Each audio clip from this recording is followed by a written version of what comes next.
segundo Mateus. Glória a vós, Senhor. Naquele tempo, Jesus viu um homem chamado Mateus, sentado na coletoria de impostos, e disse: segue-me. Ele se levantou e seguiu a Jesus. Enquanto Jesus estava à mesa em casa de Mateus, vieram muitos cobradores de impostos e pecadores, e sentaram-se à mesa com Jesus e seus discípulos. Alguns fariseus viram isso e perguntaram aos discípulos: por que vosso mestre come com os cobradores de impostos e pecadores? Jesus ouviu a pergunta e respondeu: aqueles que têm saúde não precisam de médico, mas sim os doentes. Aprendei, pois, o que significa: quero misericórdia e não sacrifício. De fato, eu não vim chamar os justos, mas os pecadores. Palavra da salvação. Glória a vós, Senhor. Caríssimos irmãos e irmãs, hoje é dia de São Mateus, apóstolo, mártir, mas também nós estamos então fazendo a nossa novena São Miguel. Ontem, no primeiro dia da novena, a gente meditou sobre São Miguel como cheio da graça de Deus e do amor. Ontem a gente meditava que, no fundo, Deus vem ao encontro do homem, vem ao encontro dos anjos para nos fazer participar da vida dele.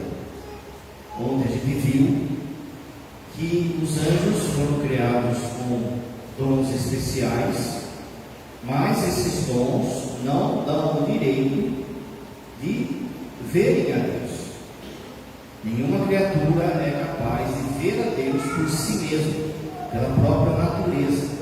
Então é necessário uma ação da graça para que qualquer criatura possa ver a Deus. Assim acontecerá conosco, dependendo da perseverança de cada um no dia da nossa passagem. E que São Miguel, então, quando ele responde, ele dá o sim a Deus diante dos outros anjos, no fundo foi um grito de amor. Muitas vezes a gente tem aquela noção de São Miguel como um anjo bravo, e foi lá e deu como se fosse um tapa na boca de Lúcifer, ou cala a boca de Lúcifer.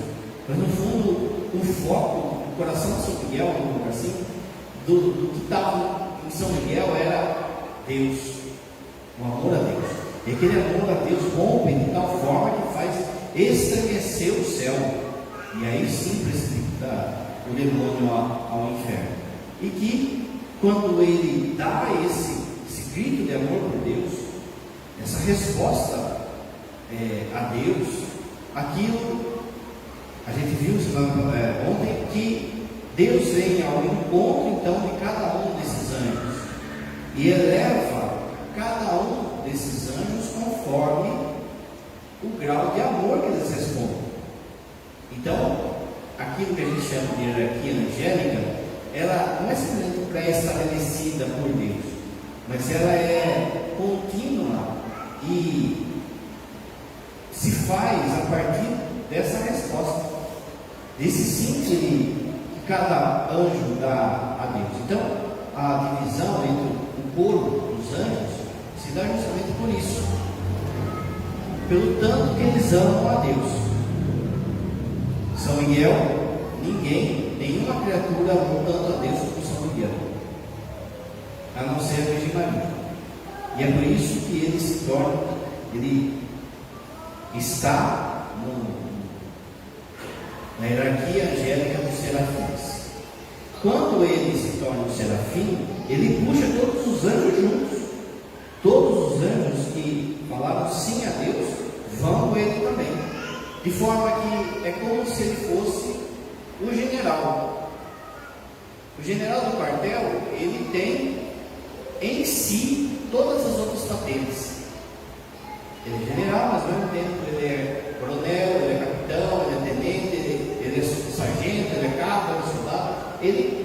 tem nele todas as outras patentes. Então, é por isso que a gente chama São Miguel tanto de serafim, como arcanjo, como anjo, como trono, como potestade, porque ele traz, ele alcançou um grau de santidade, tamanho, de amor a Deus, tamanho, que ele traz em si, então, todas as outras divisões dos soldados. E com isso, os outros vêm do Pai. Hoje, a gente vai meditar sobre uma outra frase que está lá na ladainha. São Miguel, perfeito adorador do Verbo Divino. E o segundo coro dos anjos, que é o coro dos querubins. Então, abaixo dos serafins, que são aqueles 7 anjos que o Padre falava ontem, de São Francisco, para exemplificar. A gente viu também que anjo tem corpo, mas São Francisco vai exemplificar, vai falar que os serafins, se eles tivessem corpo, eles teriam um corpo do tamanho do universo, e esse corpo pegando fogo de amor por Deus. Então é assim o amor de São Miguel por Deus. Hoje então é São Miguel, perfeito adorador do Verbo Divino, e a gente vai meditar os querubins. E de novo, ele é São Miguel, ele é general, e ele também é, então, serafim, e também é querubim. De forma que no terço dos anjos, na nossa dezena, entre aspas, podemos chamar de dezena, mas na nossa dezena, o que a gente pede aos querubins? Que os querubins nos dê a perfeição cristã. Vamos ver. A primeira coisa que você vai lembrar que o Padre tinha falado que os anjos, lembra da formiguinha? Os anjos diante de Deus são umas formiguinhas, e Deus é esse paredão aqui, né? Então a formiguinha não tem nem noção do tamanho, da grandeza que é Deus, mas com o desígnio de bondade, Deus vai ao encontro da formiguinha e traz ela para morar ali no paredão. Só que para isso o Padre falou ontem que é necessário que os anjos passassem por uma prova. Não é? Aqui o degrau aqui, ó, é uma prova. Você chegar aqui sem superar esse obstáculo.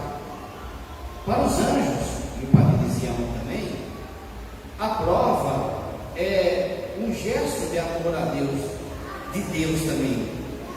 É um gesto que Deus manifesta para que eles possam dar um sim a Deus. Pensa assim, quando você foi casar, você precisou falar o sim lá para sua esposa, para o seu esposo.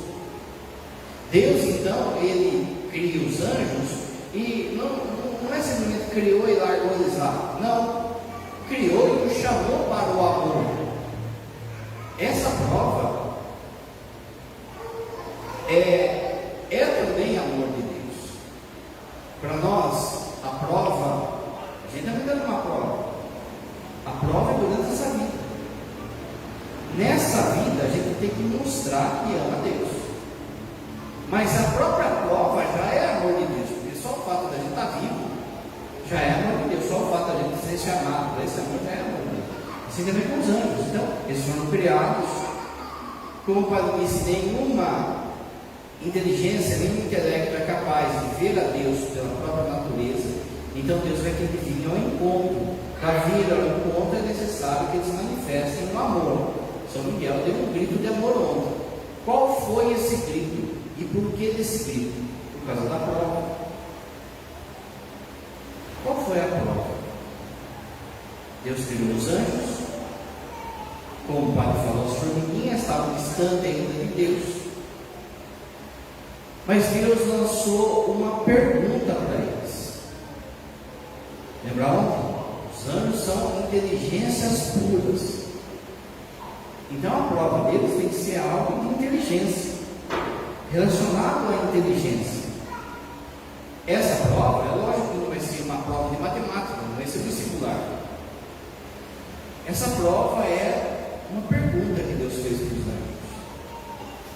Vocês estão dispostos a me amarem se se eu, Deus Todo-Poderoso, me unir de forma íntima, na teologia a palavra é hipostase. Vocês estão dispostos a me amarem, se eu, Deus Todo-Poderoso, me unir a uma das criaturas de forma íntima e única? A palavra chique é hipostase. Deus falou essa pergunta e deixou os anjos debaterem. Os anjos são seres, como a gente viu ontem, de verdade, inteligência e vontade. Então deixou eles debaterem. No meio daqueles anjos havia um anjo que foi criado com mais inteligência, com mais poder, com mais beleza. Era Lúcifer. Só que tudo isso ele recebeu de Deus. E tudo isso não prova que ele ama a Deus. Lúcifer, então, tira a conclusão de que se Deus vai se unir com uma das criaturas, vai ter que se unir com a criatura mais perfeita que existe, a criatura criada mais perfeita que existe, no caso, ele. Lúcifer, ele pensa, Deus não vai se unir com um cavalo, com um cachorro, com a árvore. Deus não vai se unir com o ser humano. Nós, anjos, somos maiores que os seres humanos. Deus, então, vai ter que se unir com um anjo. Se ele vai se unir com um anjo, ele vai ter que se unir com aquele que é mais belo, mais inteligente, mais poderoso, que sou eu. Se Deus vai se unir comigo, logo eu serei Deus. No livro de Ezequiel, capítulo 38, tem lá a passagem que fala do rei de Tiro, que era um rei soberbo, ruim, e era muito rico. E sempre os padres da igreja, os santos da igreja, viram esse rei de Tiro como um símbolo de Lúcifer. E lá no texto fala que ele era um querubim, que andava pelas montanhas, era cheio de inteligência, era cheio de beleza, de pedras preciosas, e tal e coisa, tal e coisa, tal e coisa. E de repente, esse rei de Tiro, que simboliza Lúcifer, ele pega e fala assim: portanto, eu sou Deus. E aí o texto fala que esse rei caiu como um raio e se tornou um desgraçado. Quando então os anjos começam a debater, você já pensa, Deus vai se unir comigo. Só que a resposta de Deus é outra. A resposta de Deus é que Deus, o projeto dele é que ele vai se unir com um ser humano. Você fala, peraí, como assim? Primeiro que não é comigo. E segundo, que nem anjo é um ser humano. Não, está errado. Porque se Deus Todo-Poderoso vai se unir com o ser humano, significa que eu vou ter que servir o ser humano. Não, olha só quem eu sou. Sabe aquela coisa? Você sabe do que ele está falando? Sabe aquela soberba da pessoa que a pessoa fala assim? E isso que Lúcifer falou para Deus. Viu? Você sabe do que ele está falando? Você está sendo injusto. Você está sendo. Você está errando nesse projeto. Porque o ser humano não é nada. Se Deus vai se unir com o ser humano, então eu vou ter que adorar, cuidar, olhar o ser humano. Não aceito. E Lúcifer então deu um grito de ódio no céu, deu um grito de revolta no céu: não servirei. Está lá no Ezequiel também. Quando ele fala isso, começa aquilo que a gente chama de batalha no céu. Essa batalha no céu não é uma batalha de luta, de MMA, é uma batalha de ideia. assim, não, mas ele é Deus. O outro fala assim, não, mas eu sei que. Ah, mas o outro começa assim. E começa aquela confusão. Quando tem aquela confusão, e Lúcifer soprando no ouvido dos outros anjos, não, está errado, vamos revoltar, está errado. É com os anjos que ele tem que se unir, não é com o ser humano. 1/3 dos anjos cai na conversa dele. Lá no Apocalipse, capítulo 12, fala dessa batalha no céu. E aí fala que o dragão varreu com a sua cauda 1/3 das estrelas do céu e jogou elas aqui. Ou seja, esses anjos se transformaram então em demônios. Mas ainda está nessa briga, está nessa confusão. E ninguém se entende. E começa aquela. É aí que tem esse grito no céu. É aí que tem esse grito de amor a Deus, que é São Miguel. A palavra Miguel, como você sabe, significa quem é como Deus. E é isso que São Miguel grita. Mas repara que ele não grita aquilo que o Padre falou ontem.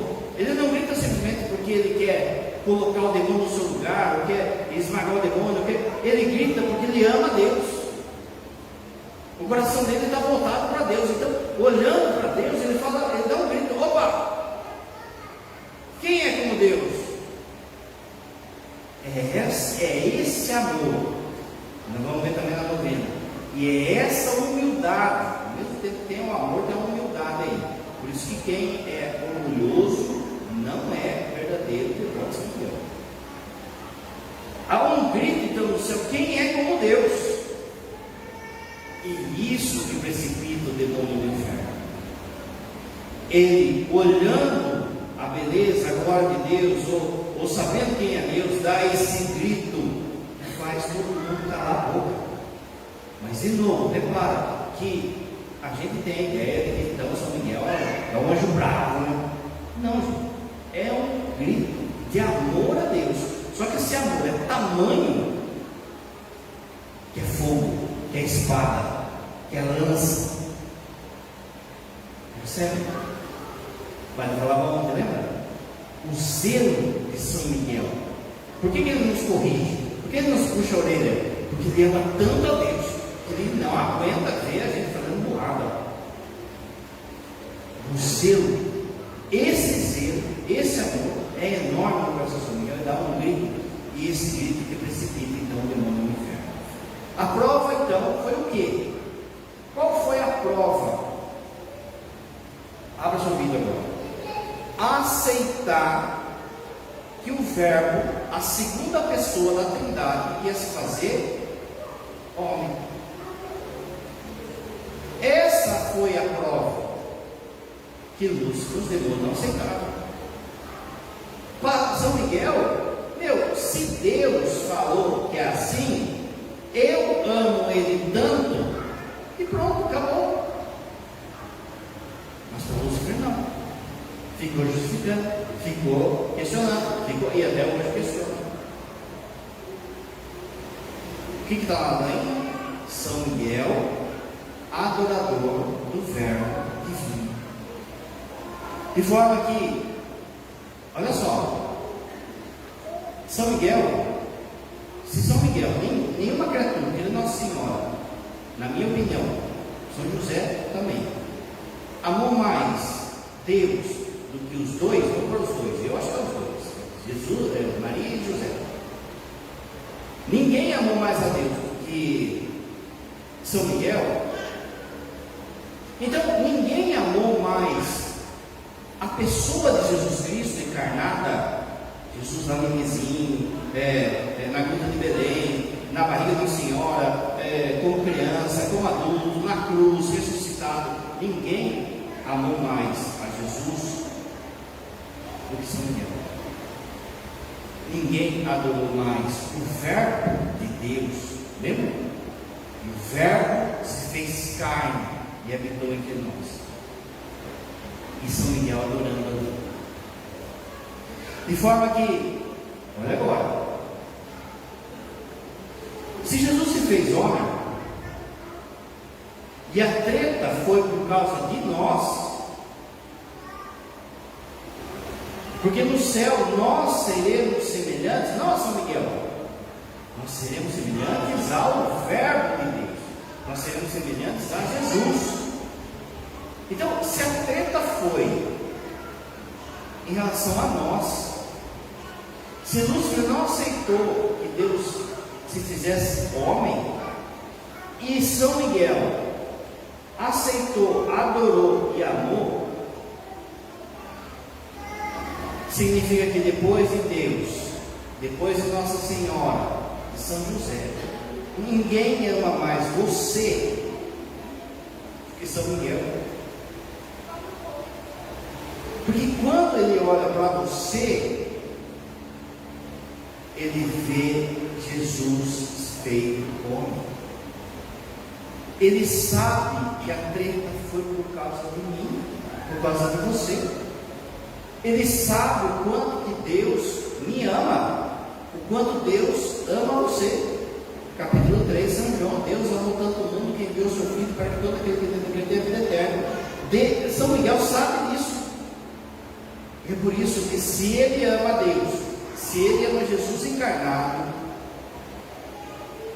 ele te ama. Porque quando ele olha, ele vê a pessoa de Jesus em você. É por isso que ele também nos corrige. Agora veja, como o padre falou, esse sim de São Miguel, ele traz desenrolar das coisas. As coisas desenrolam. Então, por exemplo, quando ele fala o sim, ninguém foi tão alto no amor a Deus como ele e os outros 6 serafins. Ele, lembra o padre falou que na homilia, puxou todos os outros anjos juntos. E a segundo escalão de quem mais amou a Deus, dos anjos, são os querubins. Vamos ver o que os querubins têm a ver conosco e com isso tudo que o padre está falando. Os querubins, primeiro, eles aparecem no texto bíblico. A primeira vez que os querubins aparecem no texto bíblico é quando Adão e Eva pecam. E aí Deus coloca 2 querubins na porta do céu para fechar o céu. Por que será? Porque olha que coisa, a treta não foi por causa da gente, mas aí a gente pegou e se revoltou contra Deus. Os querubins, eles são anjos de adoração, de profunda adoração, de adoração a Deus como? Por isso que o Pai está falando, pela encarnação do Verbo. Eles adoram a Deus amando esse projeto de Deus de ter se feito homem. Quando o homem fala não a Deus, os querubins falam assim: então está fechado aqui. Porque aquilo que era para ser de fato graça e glória, vocês perderam. De novo, qual que é a missão dos querubins? Adorar o Verbo de Deus feito homem e nos amar. O padre fala agora de São Miguel, e nos amar também. O homem se voltou contra Deus, está lá os querubins falando: daqui não vai passar.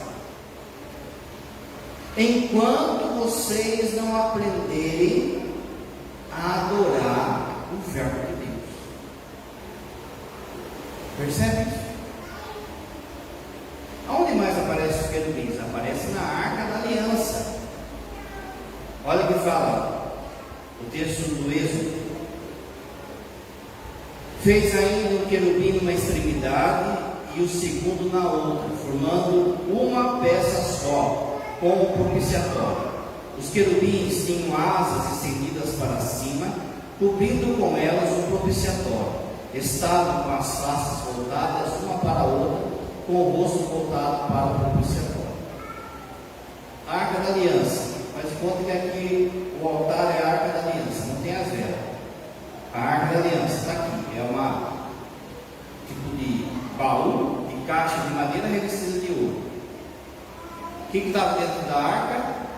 Os 10 mandamentos, o maná, a vara de Moisés. O que tinha na tampa da arca? O propiciatório, que era o lugar da presença de Deus, era o lugar da Shekinah de Deus. Deus se fazia presente em cima da arca, nesse lugar chamado propiciatório, que é o meio da arca. Entre o propiciatório tinha 2 querubins, 2 imagens de anjos que Deus mandou fazer, um em cada extremidade, um de frente para o outro, e os 2 com asas cobrindo assim o rosto, ou seja, em adoração. Os querubins são anjos que adoram o Verbo divino. Por que Nossa Senhora é a nova Arca da Aliança? Porque em Nossa Senhora, dentro de Nossa Senhora está a nova lei, que é Jesus, o novo maná, que é Jesus, o novo sacerdote, a vara de Moisés representa o sacerdote, que também é Jesus. Então esses querubins na tampa, eles representam o quê? Anjos que adoram o Verbo de Deus, anjos que adoram a encarnação do Verbo de Deus. Onde mais aparece? Aparece em Ezequiel. Em Ezequiel aparece a figura de querubim assim. Eles têm 6 asas, 2 cobrem os olhos, 2 abertas e 2 tocam o mundo. Esses querubins, de novo, o anjo não tem corpo, mas é para representar a alma. Esses anjos, eles têm 4 faces, 4 rostos.